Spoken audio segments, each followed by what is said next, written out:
Hey, what's up, Billionaires? It's me, True Brilliance, back with a video. And in today's video, I'm going to be talking about a highly requested topic. We're going to be talking about the asteroid Juno in astrology, which is the asteroid of marriage.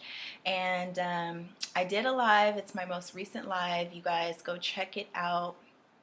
I'll put the link down below so you guys can go watch it, where I talked a little bit about your Juno placement and what it means, and people have been emailing me and sending me messages wanting me to elaborate on this subject and go more into detail. So this entire video is going to be about the asteroid Juno and what it means in your natal chart.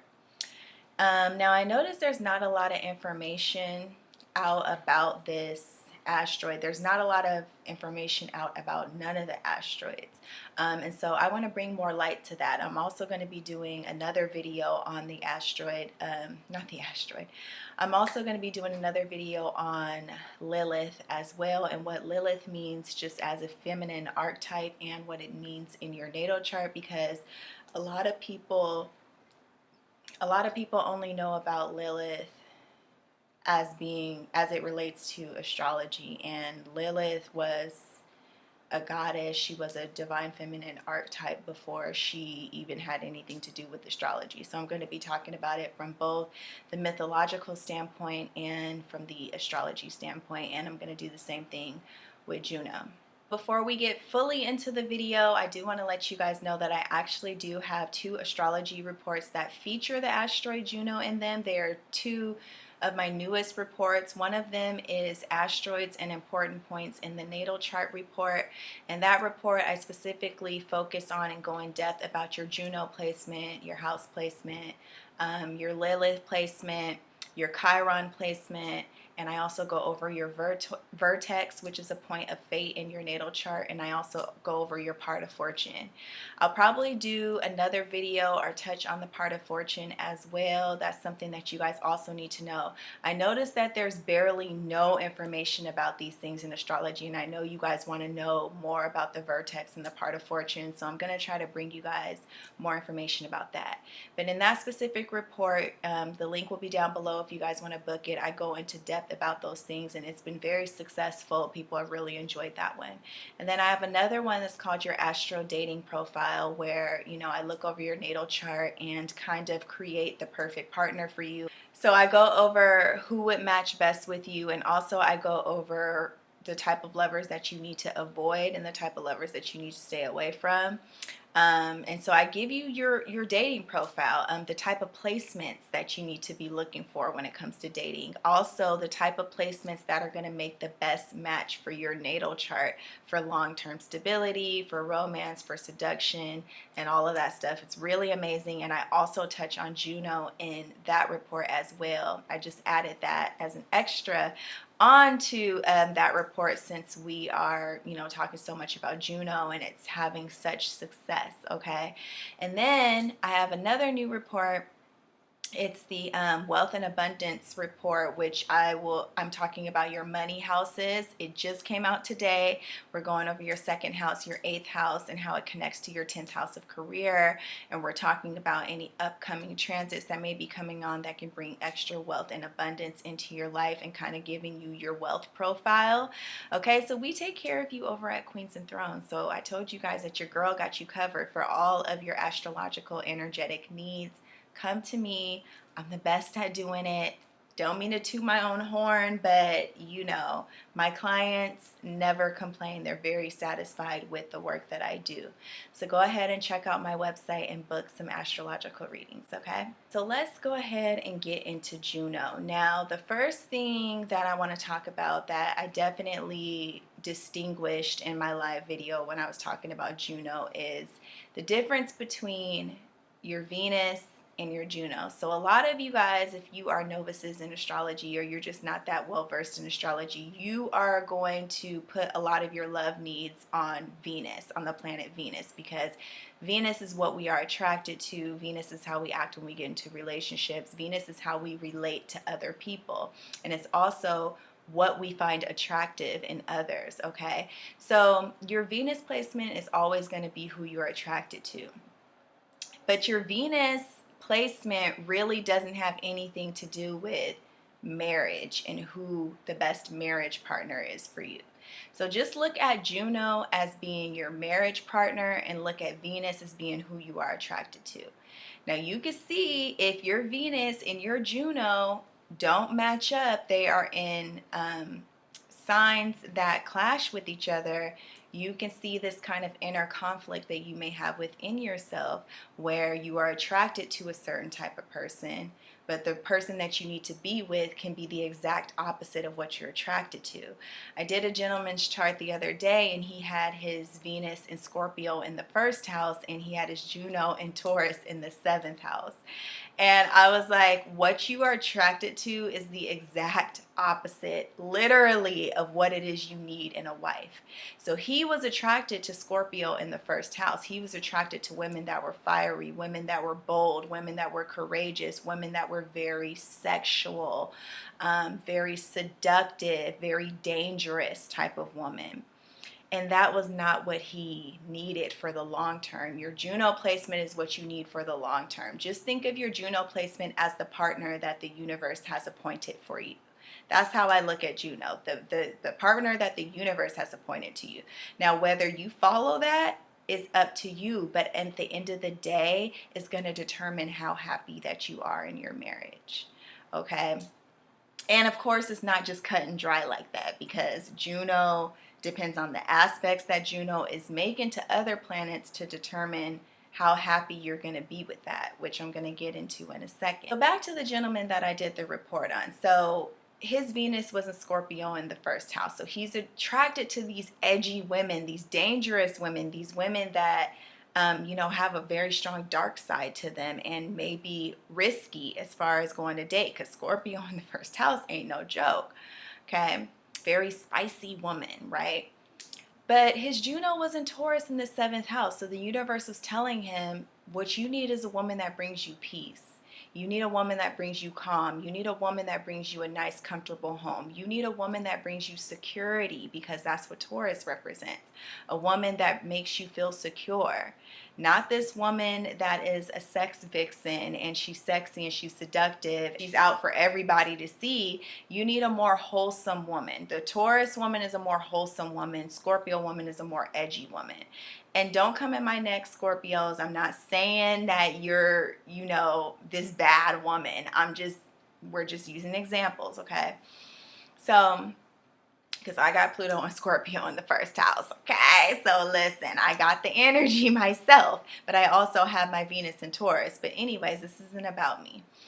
Okay, so with his Taurus with his Juno being in Taurus in the seventh house, he needed a woman that was calm, cool, and collected, that was serene, that was peaceful, and that wasn't about all that drama. But he was attracted to the drama because his Venus is in Scorpio. And his Juno was in the seventh house. Okay, so he needed a woman that was fair in relationships and wasn't so self-centered.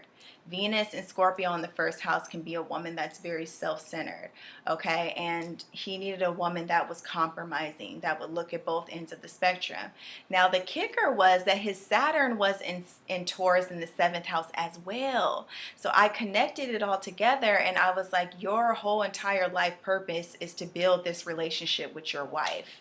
That's the whole reason why you came here, because his Saturn was in the same sign and house as his Juno. I was blown away when I was reading his chart. So I was like, your whole life purpose is like to bring structure to this relationship with your wife, with Taurus in the seventh house. But you got to get away from being so attracted to the Scorpio energy. Okay, now you can still have that, because this is the thing. Just because Juno represents our marriage partner, it doesn't necessarily mean that we have to get rid of our Venus, because our Venus is what turns us on. It's what makes us attracted to someone, and ultimately we want to be with who we're attracted to. And this is why it can be so hard when your Venus and your Juno are not in complementary signs. It can be very hard for you, because you could feel like you have to sacrifice one for the other. So you have to sacrifice what you're attracted to, which is your Venus, for what's best for you in the long term, which is your Juno. Okay, so you got it going on if you have your Venus, if your Venus trines your Juno, you know, or if your Venus is conjunct your Juno, you really got it going on, because what you're attracted to is exactly what you're going to get in a husband or a wife or in a long-term mate. It's the same energy, which means that you will be very fulfilled in your relationship. I also think positive moon aspects to Juno are very beneficial, because the moon is what you are emotionally comfortable with, and the moon is what makes you feel at home. And I always talk about the moon in synastry and how important the moon is, because the moon is home. It's what makes you feel safe. So when your moon trines Juno, or when your moon is conjunct Juno, you feel very comfortable with your marriage partner.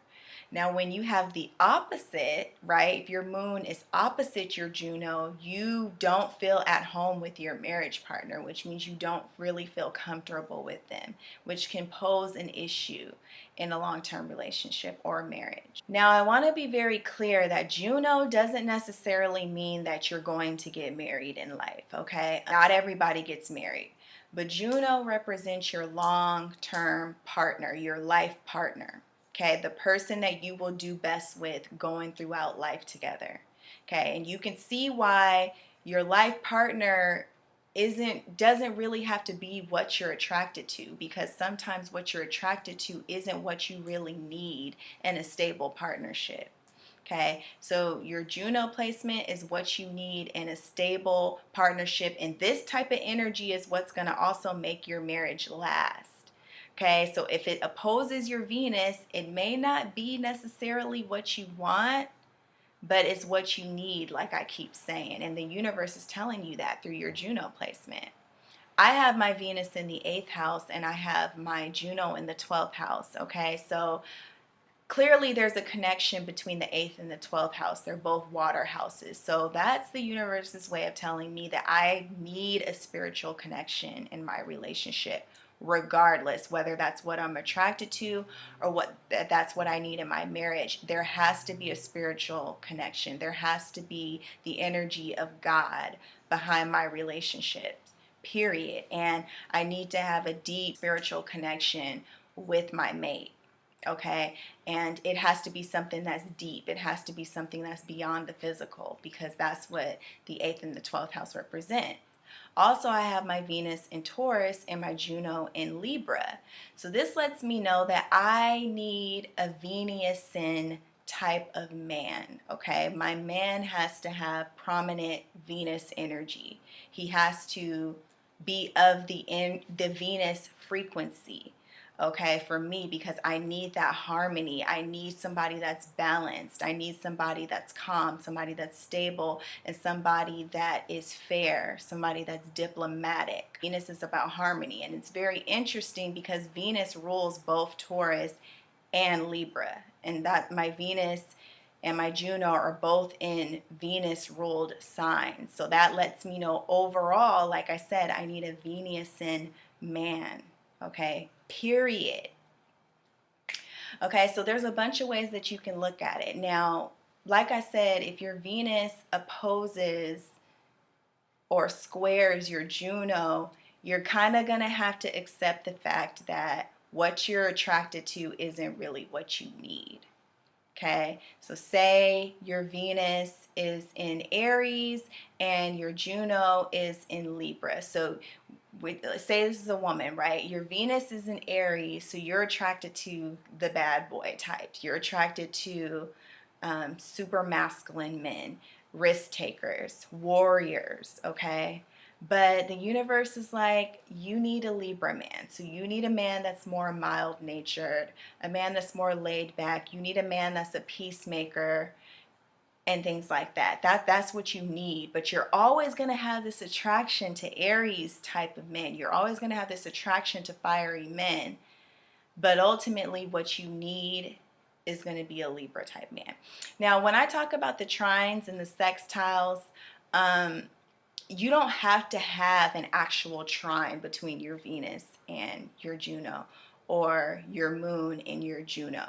It's just if they are in complementary signs, that's good enough. Like say your moon is in Taurus and your Juno is in Capricorn. That's a trine, basically. It doesn't matter if they're not in the exact degrees.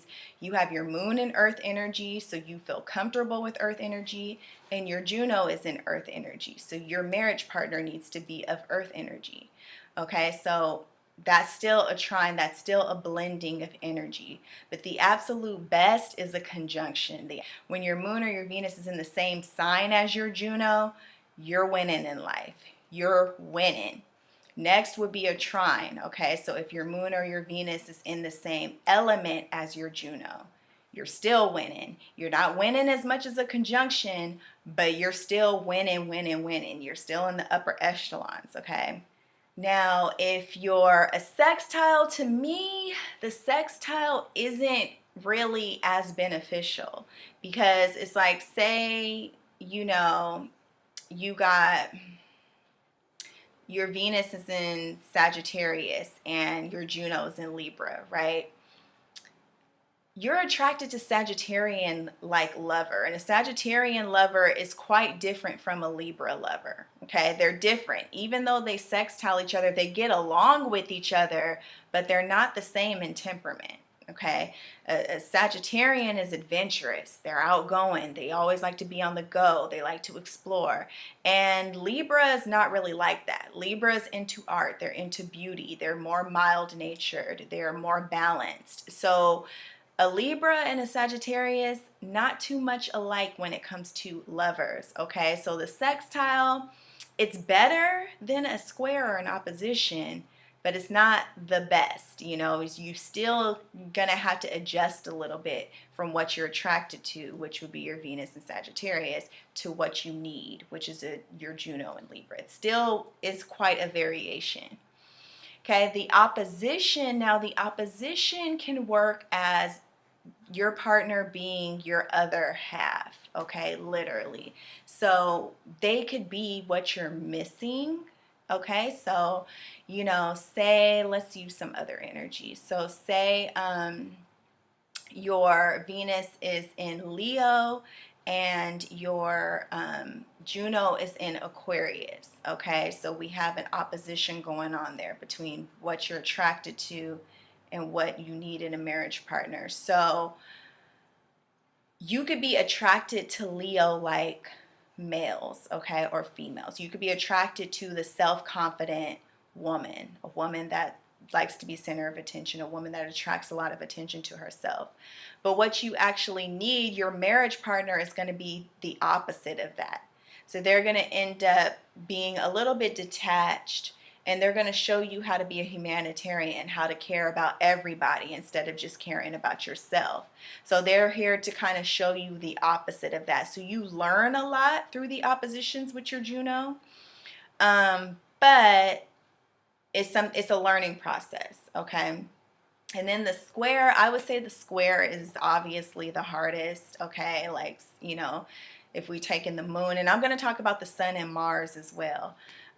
But, you know, say you have your moon in Capricorn and your Juno's in Aries, okay? So you're comfortable with Capricorn-like energy. You're comfortable with being structured, with being business-like, you know, in nature, and with there being some type of solid ground, with you planning, knowing what you're getting yourself into.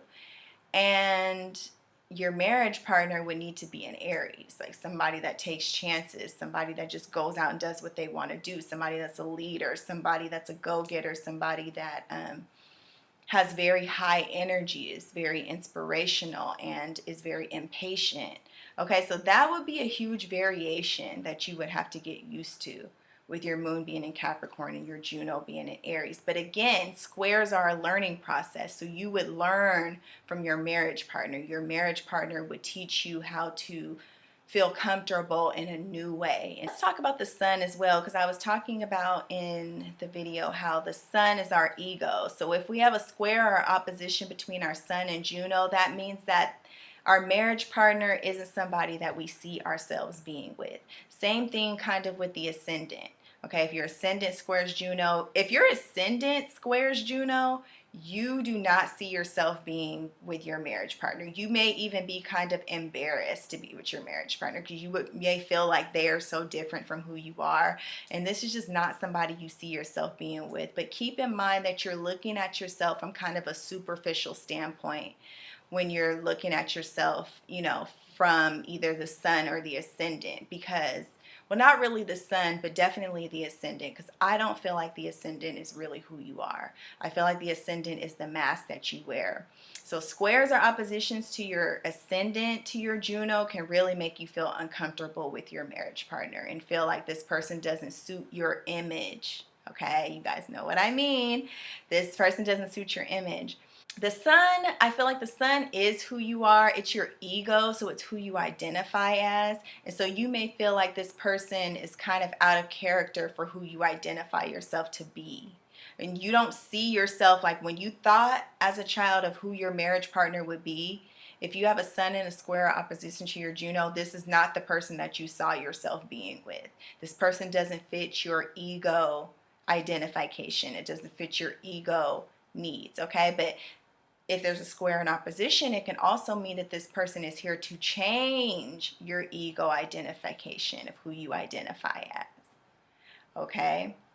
See how that works? The universe always brings us what we need, never what we want. Okay? Quote me right there. The universe always brings us what we need, not what we want. Okay? So, that's with the sun. So you can have identity issues with your marriage partner when you have stressful aspects between the two. Now, if you have positive aspects like a trine or a conjunction between your sun and your Juno, this is the person that you always saw yourself being with. So it's kind of a beautiful fairy tale. You kind of get what you want in that instance. You're like, yeah, this is the type of person that I see myself being with. Okay, so let's talk about Mars. Now, actually, Mars is really important. We leave out Mars a lot in synastry and when it comes to relationships, but Mars represents your sexual energy and your sexual prowess and what sexually turns you on. And it's very important. Sex is very important in relationships. I know for me, sex is very important. Okay, so Mars is very important when it comes to synastry, okay? So if you have positive aspects between your Mars and your Juno, honey, your marital sex is going to be off the chain. It's going to be exactly what you want. It's going to be exactly what you used to, okay? Especially if there's a conjunction there. That's a very deep sexual connection between you and your marriage partner, okay? If there's a trine there, you guys are sexually really in tune with each other. That's really good. Now, if you have a square between your Mars and your Juno, there may be sexual incompetencies involved in your marriage. There may be sexual blockages in your marriage. So this is something you really got to pay attention to. Those married couples that the spark has fizzled out or they just don't have the sexual attraction. And see, let me explain to you guys what this is.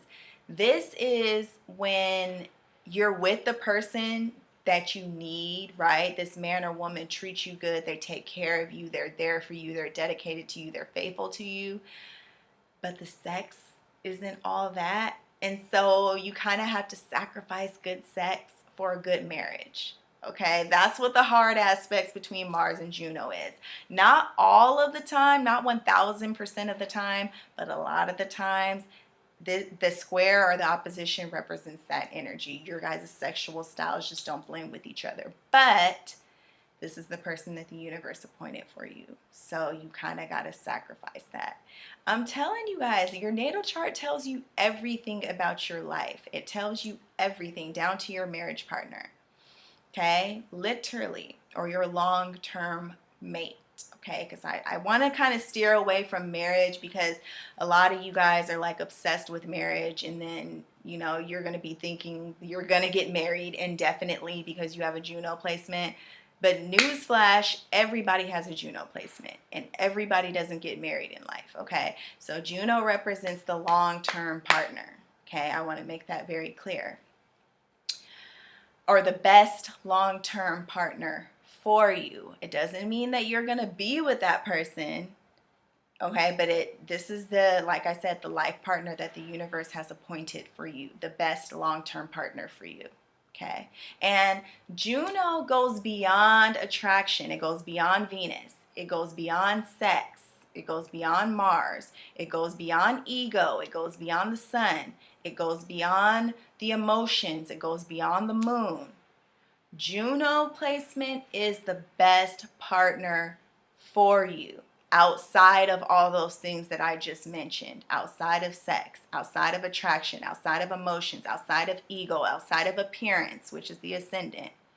Your Juno placement is the best person for you, detached from all of that. Do you guys get it? I know you guys are having an aha moment right now. I'm having an aha moment right now. Okay? So, when I think about it, I have my Juno in Libra in the 12th house, and that is the best partner for me because you guys know I have to be with somebody that's deeply spiritual, and 12th house is the most spiritual house.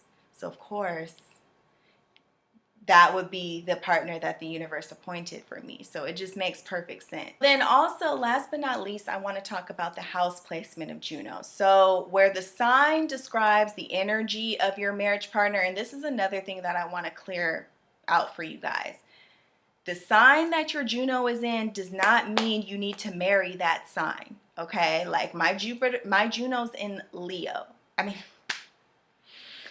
My Juno's in Libra. That doesn't mean that I have to marry a Libra sun or a Libra ascendant or a Libra moon. No, it just means that my husband's overall energy has to be of the Libra frequency. Okay? So if you have your Juno and Taurus, your wife's overall energy needs to be of the Taurus frequency. Grounded, she needs to be stable, she needs to be natural, okay, in her interactions and things like that. If your Juno is in Leo, you need somebody that shines their light, somebody that inspires you, someone that is deeply creative. Okay, that's the type of energy that they have. It doesn't mean that they have to be that sign. Okay, I want to make that clear. Okay, so then the house placement describes the backdrop or background of your marriage, the backdrop of your marriage from your point of view. Because keep in mind, your husband or your wife has a Juno placement, a Juno house placement too. And most likely their house placement is different from yours. So your house placement doesn't describe the marriage between the two of you, but it describes how you view your marriage. Okay, it describes the energy of your marriage, where your marriage takes place, kind of. Okay. So if you have your Juno in the 7th house, you and your partner or your husband or your wife may do a lot of business deals together. You guys may go into partnership together. You guys may have a lot of partnerships together. You guys may have, a lot of contracts together. Okay, if your Juno's in the 7th house, if your Juno's in the 11th house, you guys will be a social couple. You guys will have a social marriage. Okay, you guys will always be involved in humanitarian efforts together, going out and, helping the world in some type of way, being an inspiration of sorts. The 12th house, you and your husband or wife will have a private marriage. Your marriage will be very secluded. It'll be very private. It'll be about the two of you and God. It will be sacred. Okay, that's what I think of with Juno in the 12th house, a sacred marriage, something that you keep out of public eye, that has a very strong psychic link within your marriage, kind of like a twin flame type relationship. If you have your Juno in the 1st house, you and your spouse will be very focused on yourselves. So you will be very independent within your marriage, okay? Or that's how you view it, right? Because your partner is going to have a different, most likely, Juno house placement, okay? It's really magical if you and your partner have the same Juno house placement. Then you guys will both view your marriage the same. So say you have your Juno in the 5th house, you and your partner are going to have a fun-ass marriage. You guys are going to have a lot of romance. You guys are going to entertainment together. So you guys are going to love entertaining together, whether that's entertaining in the home or going out to see entertainment together. You guys may be performers. There may be some type of performance. You guys may even perform together if you have your Juno in the 5th house. If you have your Juno in the 2nd house, finances is going to play a huge role in your guys' relationship. So you may become more financially abundant from your marriage. Okay. You're going to be very abundant. You're going to be focused on security and buying possessions, okay, within your marriage. It's going to be more of a serious marriage. If you have your Juno in the 8th house, you are going to join everything with your marriage partner. You're going to join everything. Everything's going to be blended. You will most likely have a lot of children together. And you guys are going to have joint bank account, joint finances, joint property. Everything you guys are going to do is going to be together, and you guys, it's going to be a very strong bond. If you have your Juno in the 8th house, you're very blessed, especially if you want to stay with your partner, because Juno in the 8th will keep you with your marriage partner for life. Okay, getting out of a Juno in the 8th house marriage is not going to be something that's easy to do. Okay, Juno in the 6th house. If you have Juno in the 6th house, you and your partner are probably going to spend every waking minute of the day together. You guys are going to go through your daily routines together. You guys are going to work out together, go grocery shopping together, do chores together, you know, do your daily routines, run errands together, okay, with Juno in the 6th house. With Juno being in, what else am I missing? Juno being in the 9th house, you guys are going to travel together. You guys are going to explore together, see the world together, share higher knowledge together. You guys may even teach together, teach about spirituality together. And you guys will do a lot of exploring and exploration, finding out new things together. Juno in the 10th house, you guys will most likely have a very public relationship. Okay, so your relationship will be on front street for the world to see. When I think about Juno in the 10th house, I think about like Michelle Obama and Barack Obama, like that type of relationship where your relationship has to deal with status, and it has to deal with being an example for the world of what the world should aspire to be. You set an example for other couples when you have Juno in the 10th house. Serious relationship. A lot of the times with Juno in the 10th house, your relationship or marriage is tied in with your career in some sort of way. Juno in the 3rd house, there will be a lot of open and honest communication between the two of you. Communication is going to be key in your guys' relationship. Juno in the 3rd house, you know, I should have just went through all the damn houses. Here I am naming all the houses because I don't want you guys to feel left out. But I probably will do an official Juno through the signs and Juno through the houses video, because I know you guys are going to like this series, so I'll probably do that. But anyway, Juno in the 3rd, communication. You guys will have a very busy marriage. Like your marriage is going to be very high frequency, very high energy, very busy. Juno in the 4th, you guys are going to love being at home together. You guys will definitely live together, and building a strong family unit. Juno in the 4th house is very beautiful because you'll most likely have a big family, share a lot of children together, or aspire to do that. And you guys will feel very at home and comfortable with each other. You guys will spend a lot of time at home, feeling safe and secure, snuggled up in your guys' little nest, and the outer world doesn't exist, and it's just you and your mate and your kids, and you guys live that life and very satisfied with that life.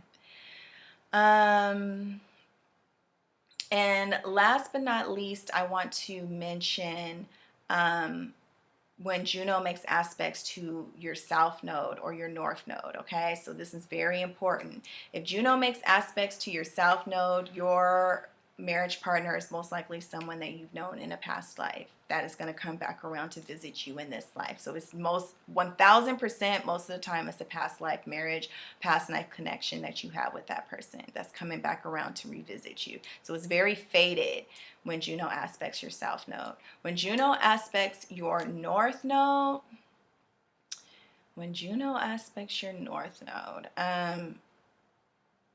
I look at when Juno aspects your North Node, like you're meant to be married this lifetime.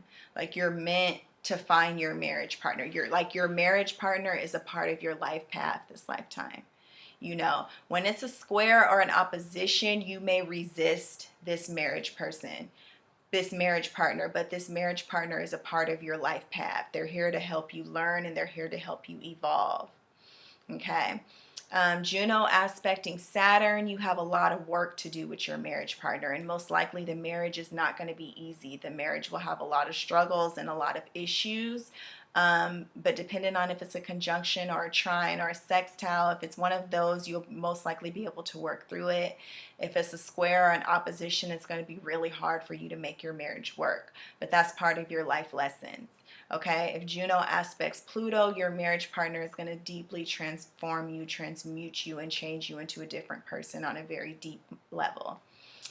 Uranus, I don't like Juno aspect Uranus in any form, conjunction, trine, whatever, because it can mean that your relationship is your marriage is very unconventional and it can be very unstable. With the positive aspects, it can just be unconventional. So you're going to have the type of marriage that isn't traditional. It's not what's widely accepted by the world, but it's what works for you or your husband or wife, okay? Neptune can definitely mean a soulmate or twin flame connection. When Juno makes aspects to Neptune, my Juno aspects my Neptune, it can definitely be a soulmate spiritual connection. If it's a square or an opposition, it can be harder for you to make the connection come together in the way that you want it to, but there's most likely a very high spiritual connection behind the relationship.